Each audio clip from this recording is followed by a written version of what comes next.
This next one is called A Sidewalk Stained with History. I watch cars on the square, driving here and there. Nobody knows who I am, was, will be. I see raindrops fall on the stones that we walk on. Nobody knows where they come from.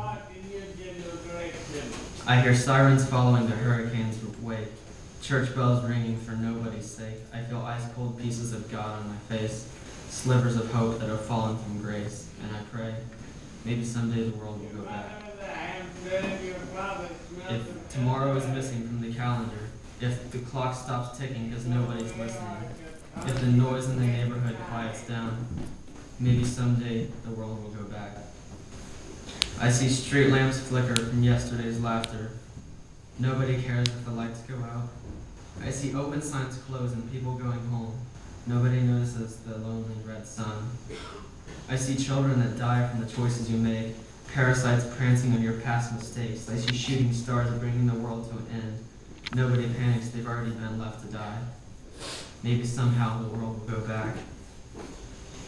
If the schoolyard is empty and everyone is old, if my coffee cools down and the weather takes its toll, if the lights go dark and no one comes home tonight, I wish someday the world could go back.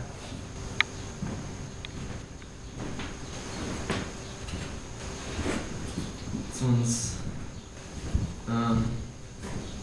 about randomness, lack of fate, poison honey. I've tried to write 1,000 poems, still I seem to see her face. I've tried 1,000 starting overs. The earth can cry a field of clovers. Puddles form in perfect places, graced by April's early rain.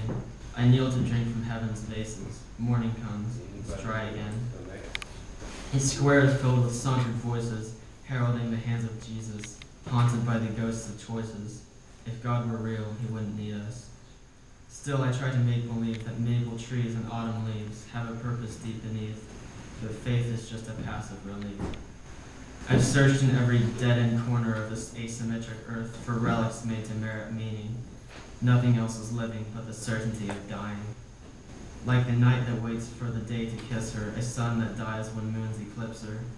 We burn ourselves to prod the blisters covering our eyes, and I can kill myself in vain attempts to resurrect the life I spent in innocence and stupid bliss, since death had never visited.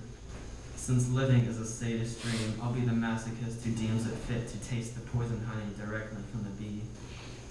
We are all guilty of this pleasure when we take a bite of sunny weather, smiling all night together. All of this impermanent.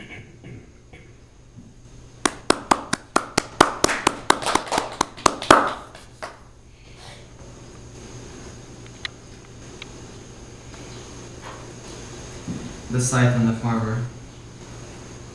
The scythe and the farmer are feigning their fates. Each swipe of the grain is a step to the grave, and every effort is hopelessly strained. The rake and the plow are resting the same. What difference is there between tools and machines? One day we will realize our work was in vain. The droughts and the snowfalls are dirges of pain, and we work every day to erase our mistakes, but the hatchets and seeds will be buried the same. And the soil of the land will retire in age as the wood of the barn house begins to decay like the farmer whose eyes have faded to gray. Everywhere people are striving for change, lost in delusions of self-worth and fame, but just like the farmer, we're dying the same, and the earth will remain in the wake of our rain. Windmills in Missouri, for a slightly change of pace. You let me go, I flew so fast. The earth was swept from under me. I lost any self-control I had when you had held me, and I soared like a poorly engineered airplane or helicopter, but you had been the only pilot flying me. You'd pulled my strings like harpsichords in every different melody. Whoever thought it would have been a prelude to the coda that would come to be when you released your fingertips from holding me. Now the only cadence is the rain that plays in phases on the very rare occasion that the clouds are not beneath me. And I do miss the sense of spring, the sense of came and went, depending on the wind's directions that had never been a threat to me. Now I'm cast into the stream of air and taken everywhere, catapulted into every windmill in Missouri. But maybe you will wait for me, this time is in no hurry.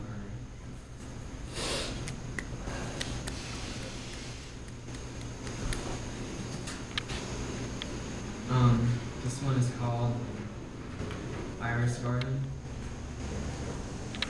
The viral eye of moonlight hangs unruly like a doomsday clock, an out of sync and reckless anti-metronome.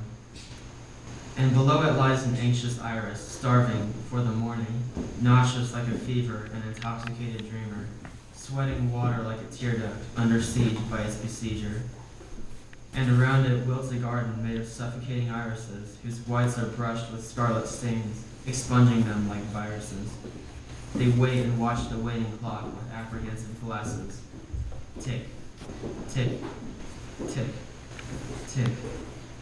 And time itself collapses, and the drought in which we lost our lives is no longer a factor.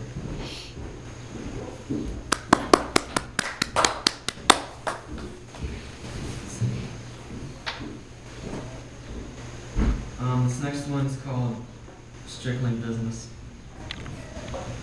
You sit with folded hands without a thought inside your mind, staring blankly out the window of an inner city diner, where just outside they just realize the wrinkles right above your eyes.